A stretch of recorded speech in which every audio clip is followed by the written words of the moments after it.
ਸਤਿ ਸ਼੍ਰੀ ਅਕਾਲ ਜੀ। ਕਦੇ ਸੋਚਿਆ ਹੈ ਕਿ ਹਰ ਭਾਸ਼ਾ ਦੀ ਆਪਣੀ ਇੱਕ ਕਹਾਣੀ ਹੁੰਦੀ ਹੈ, ਇੱਕ ਪੂਰੀ ਦੀ ਪੂਰੀ ਜੀਵਨੀ? ਖੈਰ, ਅੱਜ ਅਸੀਂ ਪੰਜਾਬੀ ਭਾਸ਼ਾ ਦੇ ਸਫ਼ਰ ਨੂੰ ਸਮਝਾਂਗੇ, ਇਸ ਦੇ ਜਨਮ ਤੋਂ ਲੈ ਕੇ ਇਸ ਦੇ ਵਿਕਾਸ ਤੱਕ, ਅਤੇ ਇਹ ਵੀ ਕਿ ਇਹ ਪੀੜ੍ਹੀ ਦਰ ਪੀੜ੍ਹੀ ਅੱਗੇ ਕਿਵੇਂ ਵਧਦੀ ਹੈ। ਚਲੋ ਫਿਰ ਇਸ ਦਿਲਚਸਪ ਕਹਾਣੀ ਦੀ ਸ਼ੁਰੂਆਤ ਕਰਦੇ ਹਾਂ। ਆਪਾਂ ਸ਼ੁਰੂਆਤ ਬਿਲਕੁਲ ਮੁੱਢ ਤੋਂ ਯਾਨੀ ਭਾਸ਼ਾ ਸ਼ਬਦ ਤੋਂ ਹੀ ਕਰਦੇ ਹਾਂ। ਪਤਾ ਇਸ ਦੀਆਂ ਜੜ੍ਹਾਂ ਕਿੱਥੇ ਨੇ? ਇਹ ਸੰਸਕ੍ਰਿਤ ਦੀ ਧਾਤੂ ਭਾਸ਼ ਵਿੱਚੋਂ ਨਿਕਲਿਆ ਹੈ, ਜਿਸ ਦਾ ਸਿੱਧਾ-ਸਾਦਾ ਮਤਲਬ ਹੈ ਬੋਲਣਾ। ਤਾਂ ਫਿਰ ਇਸ ਦਾ ਮਤਲਬ ਇਹ ਹੋਇਆ ਕਿ ਭਾਸ਼ਾ ਦਾ ਅਸਲ ਮਕਸਦ ਹੀ ਆਪਣੇ ਦਿਲ ਦੀ ਗੱਲ, ਆਪਣੇ ਵਿਚਾਰਾਂ ਨੂੰ ਦੂਜਿਆਂ ਤੱਕ ਪਹੁੰਚਾਉਣਾ ਹੈ। ਦੇਖੋ, ਪੰਜਾਬੀ ਭਾਸ਼ਾ ਕੋਈ ਇਕੱਲੀ ਨਹੀਂ ਹੈ।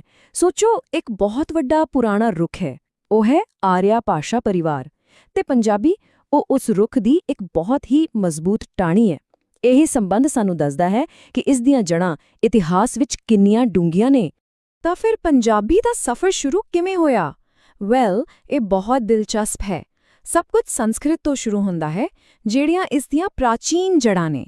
ਫਿਰ ਸਮੇਂ ਦੇ ਨਾਲ ਇਹ ਪ੍ਰਾਕ੍ਰਿਤਾਂ ਵਿੱਚ ਬਦਲ ਗਈ, ਮਤਲਬ ਉਸ ਵੇਲੇ ਦੇ ਆਮ ਲੋਕਾਂ ਦੀਆਂ ਬੋਲੀਆਂ। ਤੇ ਫਿਰ ਇਨ੍ਹਾਂ ਹੀ ਖੇਤਰੀ ਬੋਲੀਆਂ ਵਿੱਚੋਂ ਸਾਡੀ ਅਜੋਕੀ ਪੰਜਾਬੀ ਨੇ ਜਨਮ ਲਿਆ। ਇੱਕ ਹੋਰ ਮਜ਼ੇਦਾਰ ਗੱਲ, ਪੰਜਾਬੀ ਨੂੰ ਹਮੇਸ਼ਾ ਪੰਜਾਬੀ ਨਹੀਂ ਕਿਹਾ ਜਾਂਦਾ ਸੀ। ਇਸ ਦੇ ਹੋਰ ਵੀ ਨਾਮ ਸਨ, ਜਿਸ ਤੋਂ ਇਸ ਦੀ ਖੇਤਰੀ ਪਹਿਚਾਣ ਦਾ ਪਤਾ ਲੱਗਦਾ ਹੈ। ਜਿਵੇਂ 13ਵੀਂ ਸਦੀ ਦੇ ਮਹਾਨ ਕਵੀ ਅਮੀਰ ਖੁਸਰੋ ਨੇ ਇਸ ਨੂੰ ਲਾਹੌਰ ਦੇ ਇਲਾਕੇ ਕਰਕੇ ਲਾਹੌਰੀ ਕਿਹਾ। ਦੂਜੇ ਪਾਸੇ ਫਾਰਸੀ ਅਤੇ ਅਰਬੀ ਦੇ ਮੁਸਲਿਮ ਵਿਦਵਾਨ ਇਸ ਨੂੰ ਹਿੰਦਕੀ ਕਹਿੰਦੇ ਸਨ, ਜਿਸ ਦਾ ਮਤਲਬ ਸੀ ਹਿੰਦ ਦੀ ਬੋਲੀ। ਤੇ ਜੇ ਅਸੀਂ ਇਤਿਹਾਸ ਵਿੱਚ ਹੋਰ ਵੀ ਡੂੰਘਾਈ ਵਿੱਚ ਜਾਈਏ, ਸਾਨੂੰ ਇਸ ਦੇ ਹੋਰ ਵੀ ਪੁਰਾਣੇ ਤੇ ਖੇਤਰੀ ਨਾਮ ਮਿਲਦੇ ਨੇ, ਜਿਵੇਂ ਕਿ ਮਾਦਰੀ, ਟੱਕੀ, ਟੱਕੀ, ਕੈਕਈ ਤੇ ਪੈਸਾਚੀ। ਇਹਨਾਂ ਵਿੱਚੋਂ ਹਰ ਇੱਕ ਨਾਮ ਦੇ ਪਿੱਛੇ ਆਪਣਾ ਇੱਕ ਇਤਿਹਾਸ ਹੈ, ਜੋ ਸਾਨੂੰ ਦੱਸਦਾ ਹੈ ਕਿ ਇਸ ਦੀ ਸ਼ੁਰੂਆਤ ਕਿੰਨੀ ਵਿਭਿੰਨ ਸੀ। ਠੀਕ ਹੈ, ਤਾਂ ਅਸੀਂ ਇਸ ਦਾ ਇਤਿਹਾਸ ਤਾਂ ਦੇਖ ਲਿਆ, ਪਰ ਭਾਸ਼ਾ ਦਾ ਆਪਣਾ ਚਰਿੱਤਰ ਕੀ ਹੁੰਦਾ ਹੈ? ਇਸ ਦਾ ਅਸਲ DNA ਕੀ ਹੈ, ਜੇ ਆਪਾਂ ਕਹਿ ਸਕੀਏ? ਚਲੋ ਹੁਣ ਇਸ ਦੇ ਕੁਝ ਬੁਨਿਆਦੀ ਗੁਣਾਂ ਤੇ ਝਾਤ ਮਾਰਦੇ ਹਾਂ। ਕਿਸੇ ਵੀ ਜਿਉਂਦੀ ਭਾਸ਼ਾ ਬਾਰੇ ਦੋ ਗੱਲਾਂ ਬਿਲਕੁਲ ਸੱਚ ਨੇ। ਪਹਿਲੀ, ਇਹ ਚਿੰਨ੍ਹਾਂ ਜਾਂ ਪ੍ਰਤੀਕਾਂ ਦੀ ਇੱਕ ਵਿਵਸਥਾ ਹੈ। ਸੋਚੋ, ਰੁੱਖ ਸ਼ਬਦ ਅਸਲੀ ਰੁੱਖ ਤਾਂ ਨਹੀਂ ਹੈ, ਠੀਕ? ਇਹ ਤਾਂ ਬਸ ਇੱਕ ਚਿੰਨ੍ਹ ਹੈ ਜਿਸ ਤੇ ਅਸੀਂ ਸਾਰੇ ਸਹਿਮਤ ਹਾਂ। ਦੂਜੀ, ਤੇ ਬਹੁਤ ਜ਼ਰੂਰੀ ਹੈ, ਕਿ ਇਹ ਕਦੇ ਵੀ ਇੱਕ ਥਾਂ ਤੇ ਖੜੀ ਨਹੀਂ ਰਹਿੰਦੀ। ਇਹ ਹਮੇਸ਼ਾ ਬਦਲਦੀ ਰਹਿੰਦੀ ਹੈ, ਸਮੇਂ, ਸੱਭਿਆਚਾਰ ਤੇ ਸਾਡੀਆਂ ਲੋੜਾਂ ਦੇ ਨਾਲ-ਨਾਲ ਵਿਕਾਸ ਕਰਦੀ ਹੈ। ਹੁਣ ਪੰਜਾਬੀ ਨੂੰ ਲਿਖਣ ਲਈ ਅਸੀਂ ਗੁਰਮੁਖੀ ਲਿਪੀ ਦੀ ਵਰਤੋਂ ਕਰਦੇ ਹਾਂ, ਤੇ ਇਸ ਲਿਪੀ ਦਾ ਵੀ ਆਪਣਾ ਇੱਕ ਸ਼ਾਨਦਾਰ ਇਤਿਹਾਸ ਹੈ। ਇਹ ਪ੍ਰਾਚੀਨ ਬ੍ਰਾਹਮੀ ਲਿਪੀ ਵਿੱਚੋਂ ਜਨਮੀ ਹੈ, ਜੋ ਕਿ ਭਾਰਤ ਦੀਆਂ ਕਈ ਹੋਰ ਲਿਪੀਆਂ ਦੀ ਪੜਨਾਨੀ ਵਾਣ ਹੈ। ਤੇ ਸ਼ੁਰੂ ਵਿੱਚ ਗੁਰਮੁਖੀ ਵਿੱਚ ਕਿੰਨੇ ਅੱਖਰ ਸਨ? 35। ਜੀ ਹਾਂ, 35। ਇਸੇ ਕਰਕੇ ਤਾਂ ਇਸ ਨੂੰ 35 ਵੀ ਕਿਹਾ ਜਾਂਦਾ ਹੈ। ਇਹੀ 35 ਅੱਖਰ ਇਸ ਲਿਪੀ ਦੀ ਨੀਂਹ ਦੇ ਪੱਥਰ ਨੇ। ਤਾਂ ਸਾਡੇ ਕੋਲ ਇਹ ਜਿਉਂਦੀ ਜਾਗਦੀ, ਬਦਲਦੀ ਹੋਈ ਭਾਸ਼ਾ ਹੈ, ਜਿਸ ਦੀ ਆਪਣੀ ਲਿਪੀ ਹੈ। ਹੁਣ ਵੱਡਾ ਸਵਾਲ ਇਹ ਹੈ ਕਿ ਅਸੀਂ ਇਸ ਨੂੰ ਅਗਲੀ ਪੀੜ੍ਹੀ ਤੱਕ ਕਿਵੇਂ ਪਹੁੰਚਾਈਏ। ਖੈਰ, ਇੱਥੇ ਹੀ ਸਿਖਾਉਣ ਦੀ ਕਲਾ ਅਤੇ ਇਸ ਪਿੱਛੇ ਦਾ ਵਿਗਿਆਨ ਕੰਮ ਆਉਂਦਾ ਹੈ। ਭਾਸ਼ਾ ਸਿਖਾਉਣ ਵੇਲੇ ਦੋ ਚੀਜ਼ਾਂ ਨੂੰ ਸਮਝਣਾ ਬਹੁਤ ਜ਼ਰੂਰੀ ਹੈ: ਸਿਧਾਂਤ ਤੇ ਸੂਤਰ। ਸਿਧਾਂਤ ਨੂੰ ਇੱਕ GPS ਮੈਪ ਵਾਂਗ ਸਮਝੋ। ਇਹ ਮਨੋਵਿਗਿਆਨ ਤੇ ਆਧਾਰਿਤ ਨੇ ਤੇ ਨਵੀਂ ਖੋਜ ਨਾਲ ਬਦਲ ਸਕਦੇ ਨੇ। ਪਰ ਸੂਤਰ, ਉਹ ਇੱਕ ਪੁਰਾਣੇ ਤਜਰਬੇਕਾਰ ਗਾਈਡ ਦੀ ਸਿਆਣਪ ਵਾਂਗ ਨੇ।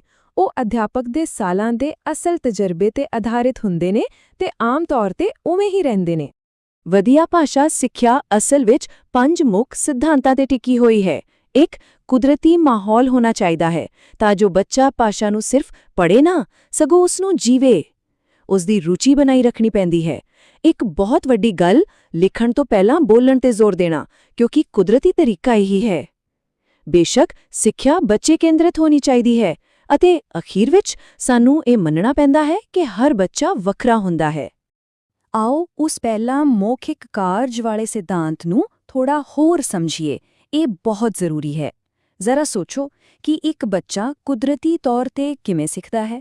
ਪਹਿਲਾਂ ਉਹ ਸੁਣਦਾ ਹੈ ਤੇ ਬੋਲਦਾ ਹੈ, ਫਿਰ ਉਹ ਪੜ੍ਹਨਾ ਸਿੱਖਦਾ ਹੈ, ਅਤੇ ਅੰਤ ਵਿੱਚ ਉਹ ਲਿਖਦਾ ਹੈ। ਇਹ ਹੈ ਰਾਹ A। ਜੇ ਅਸੀਂ ਇਸ ਕੁਦਰਤੀ ਕ੍ਰਮ ਨੂੰ ਉਲਟਾ ਦਈਏ ਤੇ ਪਹਿਲਾਂ ਪੜ੍ਹਨ ਜਾਂ ਲਿਖਣ ਤੇ ਜ਼ੋਰ ਦਈਏ, ਯਾਨੀ ਰਾਹ B, ਤਾਂ ਸਾਰੀ ਪ੍ਰਕਿਰਿਆ ਔਖੀ ਤੇ ਗੈਰ ਕੁਦਰਤੀ ਹੋ ਜਾਂਦੀ ਹੈ। ਠੀਕ ਹੈ, ਤਾਂ ਚਲੋ ਹੁਣ ਇੱਕ ਸਿੱਖਣ ਵਾਲੇ ਦੇ ਸਫ਼ਰ ਨੂੰ ਕਦਮ ਦਰ ਕਦਮ ਦੇਖਦੇ ਹਾਂ। ਅਸੀਂ ਦੇਖਾਂਗੇ ਕਿ ਉਹ ਕਿਵੇਂ ਮੁੱਢਲੀਆਂ ਧੁਨੀਆਂ ਤੋਂ ਸ਼ੁਰੂ ਕਰਕੇ ਸਾਹਿਤ ਦੀਆਂ ਉਚਾਈਆਂ ਤੱਕ ਪਹੁੰਚਦਾ ਹੈ। ਪ੍ਰਾਇਮਰੀ ਪੱਧਰ ਤੇ ਸਾਰਾ ਧਿਆਨ ਇੱਕ ਮਜ਼ਬੂਤ ਨੀਂਹ ਰੱਖਣ ਤੇ ਹੁੰਦਾ ਹੈ। ਇੱਥੇ ਅਸਲ ਵਿੱਚ ਦੋ ਮੁੱਖ ਟੀਚੇ ਨੇ।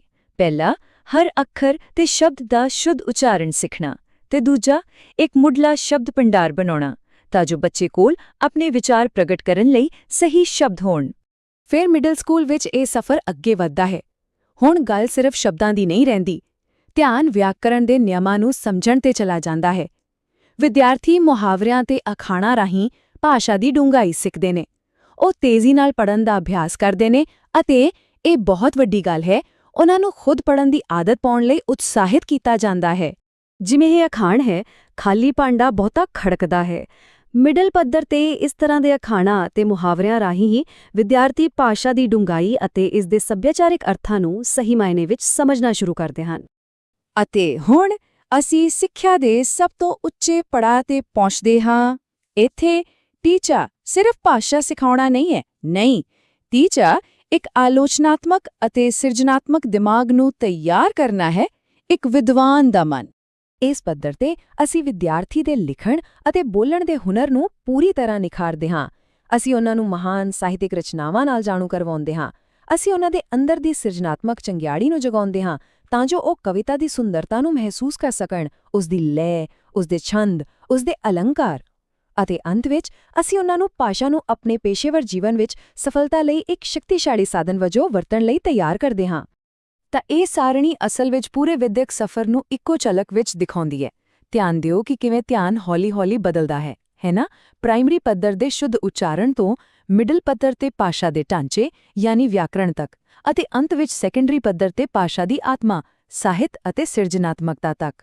ਹਰ ਪੜਾਅ ਪਿਛਲੇ ਪੜਾਅ ਤੇ ਬਹੁਤ ਖੂਬਸੂਰਤੀ ਨਾਲ ਉਸਾਰਿਆ ਗਿਆ ਹੈ। ਅਤੇ ਇਸ ਤਰ੍ਹਾਂ ਅਸੀਂ ਭਾਸ਼ਾ ਦੇ ਜੀਵਨ ਦਾ ਪੂਰਾ ਚੱਕਰ ਦੇਖਿਆ ਹੈ, ਇਸ ਦੀਆਂ ਪ੍ਰਾਚੀਨ ਜੜ੍ਹਾਂ ਤੋਂ ਲੈ ਕੇ ਇਸ ਦੇ ਇਤਿਹਾਸਿਕ ਵਿਕਾਸ ਰਾਹੀਂ ਸਿੱਧਾ ਅੱਜ ਦੀਆਂ ਜਮਾਤਾਂ ਤੱਕ, ਜਿੱਥੇ ਇਹ ਜੀਵਤ ਵਿਰਾਸਤ ਇੱਕ ਨਵੀਂ ਪੀੜ੍ਹੀ ਦੇ ਹੱਥਾਂ ਵਿੱਚ ਸੌਂਪੀ ਜਾ ਰਹੀ ਹੈ। ਇਹ ਟਾਈਮਲਾਈਨ ਹੁਣ ਪੂਰੀ ਹੋ ਗਈ ਹੈ। ਸੰਸਕ੍ਰਿਤ ਤੋਂ ਜਨਮੇ, ਪ੍ਰਾਕ੍ਰਿਤਾ ਰਾਹੀਂ ਵਿਕਸਿਤ ਹੋਏ ਤੇ ਅੱਜ ਪੰਜਾਬੀ ਇੱਕ ਨਵੀਂ ਪੀੜ੍ਹੀ ਨੂੰ ਸਿਖਾਈ ਜਾ ਰਹੀ ਹੈ, ਜੋ ਹੁਣ ਇਸ ਦੀ ਜੀਵਨੀ ਦਾ ਅਗਲਾ ਹਿੱਸਾ ਲਿਖ ਰਹੀ ਹੈ। ਤਾਂ ਫਿਰ ਇਹ ਸਾਨੂੰ ਇੱਕ ਸਵਾਲ ਨਾ ਛੱਡ ਜਾਂਦਾ ਹੈ ਨਾ?